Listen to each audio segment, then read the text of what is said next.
또 한 번의 분기점을 맞이한 전기차 시장에 대해 강정수 미디어스피어 AI 연구센터장님 모시고 분석 및 전망을 해보겠습니다.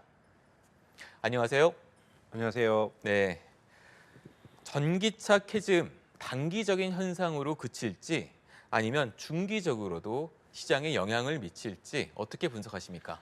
단기적입니다. 우선은 저는 캐즘이라는 단어보다는 난기류라고 표현하고 싶습니다. 우리가 여행을 가다 보고 비행 여행을 하다 보면 난기류를 만나서 하지만 목적지는 잘 무사히 도착하지 않습니까? 그 네. 정도의 난기류라고 볼 수밖에 없는 것이 2023년도에 미국 전기차 시장의 성장률은 47%를 기록했습니다. 2022년 대비. 예. 근데 물론 기대치는 더 높았죠. 왜냐하면 인플레이션 감축 법안이라든지 정부에서 많은 지원을 해주고 있기 때문에 더 크게 성장할 거라고 생각했는데 47%밖에 못했다 성장률. 한 140만 대가 팔렸거든요. 네. 이것을 보고 이제 캐즘이라고 또 일부에서는 진단을 하는 거고 중국차 음. 같은 경우에는 성장률은 20%밖에 안 됐어요. 대단히 낮은 성장률인데 이것만 해도 600만 대가 넘게 팔렸습니다. 이미 중국은 전체에 많이 보급이 되고 있기 때문에 이제 성장률이 둔화되는 것이 매우 자연스러운 국면으로 들어가고 있는 거고요. 유럽 같은 경우에도 37%가 성장을 해서 150만 대가 좀 넘게 팔렸습니다. 그러니까 이러한 네. 부분이 47%, 37%를 갖다가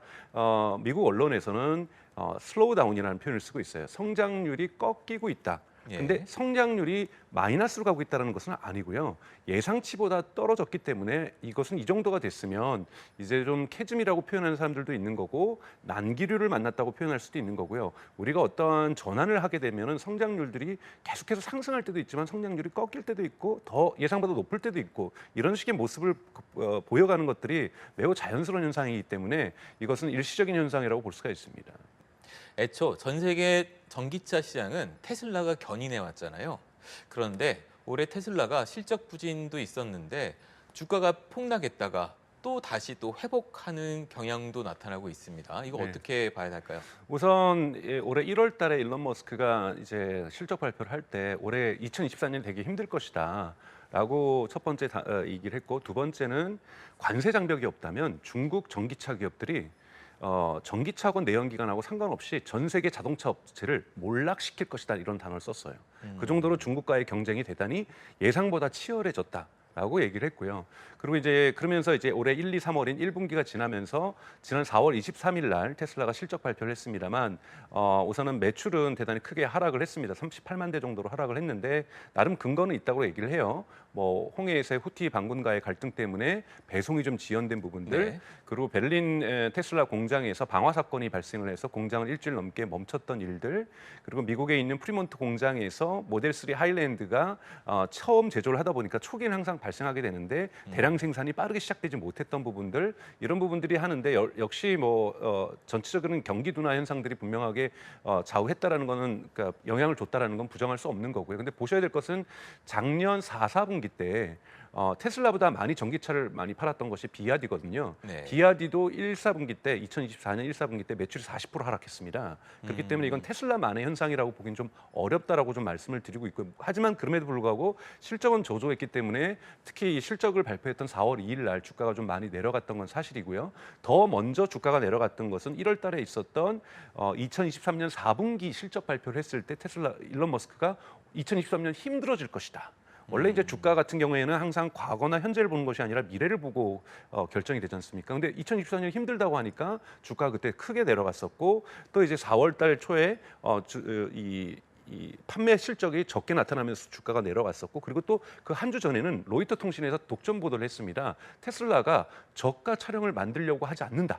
원래 네. 2025년 하반기에 저가 차량 모델 2라고 하는 일명 만들려고 했었는데 이것이 취소되었다 또는 연기되었다라고 보도하면서 또 시장에서 중국차가 이렇게 공세가 심한데 저가 차량을 빨리 만들어야 되는데 테슬라가 저가 차량을 안 만들려고 해? 뭐 문제 있는 거 아니야? 이러면서 주가가 내려갔었는데 네. 4월 23일 날 일론 머스크뿐만이 아니라 테슬라 쪽에서 정말 제가 보기에는 매우 긍정적인 로드맵을 매우 음. 구체적으로 밝히면서 네. 이 시장에 투자 시장의 음. 신뢰도를 회복하면서 주가가 다시 네. 상승하게 되는 이런 반전이 4월 23일 날 발생했다고 볼 수가 있습니다. 네, 그 말씀하신 것처럼 테슬라는 로드맵도 내놓고 실행도 뭐 차근차근 해 나가는 것 같은데 그 미국의 그 GM이나 포드 같은 경우는 전기차 전환 여전히 느린 것 같거든요. 이렇게 되면 북미 시장에서 우리 현대 기아차한테 기회가 열리는 거 아니냐? 뭐 이렇게 분석해 볼 수 있지 않을까요? 실제로도 그렇습니다. 2024년 1분기 1월, 2월, 3월에 현대차하고 기아차의 판매량을 한다면 테슬라 다음으로 2등을 하고 있어요. 네. 그러니까 대단히 크게 성장을 하고 있는 거고요. 그리고 이제 미국의 디 애틀란틱이라는 곳에서 보도를 했었는데요. 이제 민주당 바이든 집권부 내에서 갈등이 존재하고 있다는 거예요. 너무 GM하고 포드가 적극적이지 않다. 전기차 전환에. 민주당은 특히 환경 운동을 대단히 많이 했던 이 민주당의 특정 분파 같은 경우에는 정말 전기차 전환에 진심입니다. 그래서 인플레이션 감축법 같은 경우도 만들어서 충전이라든지 전기차를 구매한다든지 이런 데 많은 정말 막대한 물량들을 쏟아부으면서 전환을 촉진하고 있는데 거기에 맞게끔 GM하고 포드가 발맞춰주지 않고 있으니 이쪽에서 주장하고 있는 건 뭐냐면 중국차를 수입하자.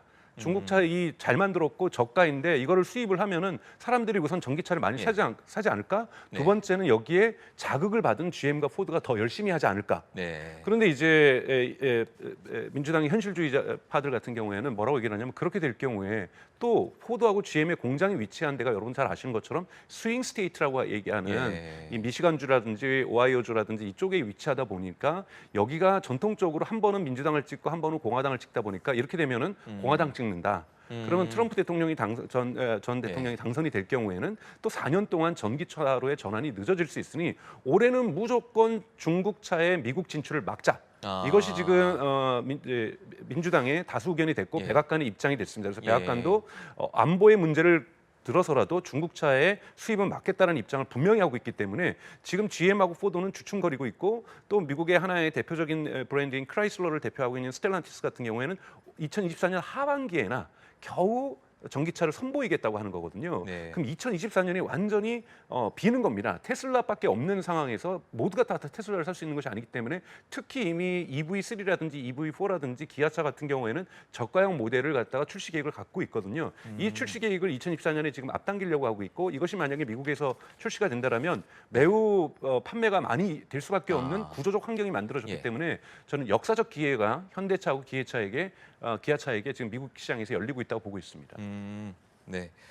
그 테슬라가 그 중국에서 중국 전기차에 좀 고전하고 있잖아요. 근데 네. 그게 결국엔 원가 문제인 것 같은데 테슬라는 그 자동차 생산에 로봇을 많이 동원하고 있는 반면 중국은 여전히 그래도 이제 저가 노동력이 있잖아요. 네. 그런 면에서 원가 경쟁이 안 되고 있는데 어떻게 보면 이 로봇과 아직 인간과의 인간 노동력의 경쟁일 수 있겠는데요. 어떻게 전망하십니까? 계속 로봇 쓰는 생산 공정이 많이 들어갈 텐데요. 뭐 자동화라고 표현할 예. 수도 있겠고요. 근데 사실은 비아디 같은 경우에 예. 예를 들면 시걸이라는 모델이 있습니다. 한국말로 갈매기라는 뜻인데요.